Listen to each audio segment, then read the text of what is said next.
ആദ്യം വെറുതെ ഒന്ന് കത്തിച്ച് കാണിച്ച്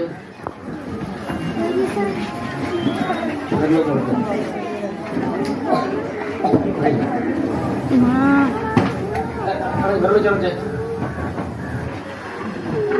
വേണ്ട അത് ഇന്നൊരു ഗ്യാപ്പ് ഉണ്ടല്ലോ ആ ഗ്യാപ്പ് ഇപ്പൊ ട്യൂബിന്റെ അവിടെ ആണെങ്കിൽ നമ്മൾ എന്ത് ചെയ്താൽ മതി? ജസ്റ്റ് റെഗുലേറ്റർ ഓഫ് ചെയ്താൽ മതി.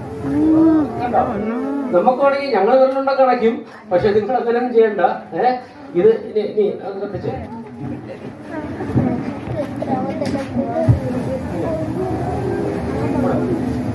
നോക്കിക്കോളും. അടയ്ക്കണ എങ്ങനെ നോക്കാം. Okay okay. എന്ത് സിമ്പിളായിട്ട് ഓഫ് ചെയ്ത് ഇവിടെയാണ് ഞാൻ നേരത്തെ പറഞ്ഞത്. നിങ്ങൾ KB ലൈൻ വലിക്കുമ്പോൾ എന്ത് ചെയ്യുന്നു? ഈ സാധനം ട്യൂബ് ഇങ്ങനെ വലിച്ചു വെച്ചാൽ ഇതേപോലെ അണയ്ക്കാൻ പറ്റുമോ? ദയവ് ചെയ്ത് ഇവിടുന്ന് നേരെ താഴേക്ക്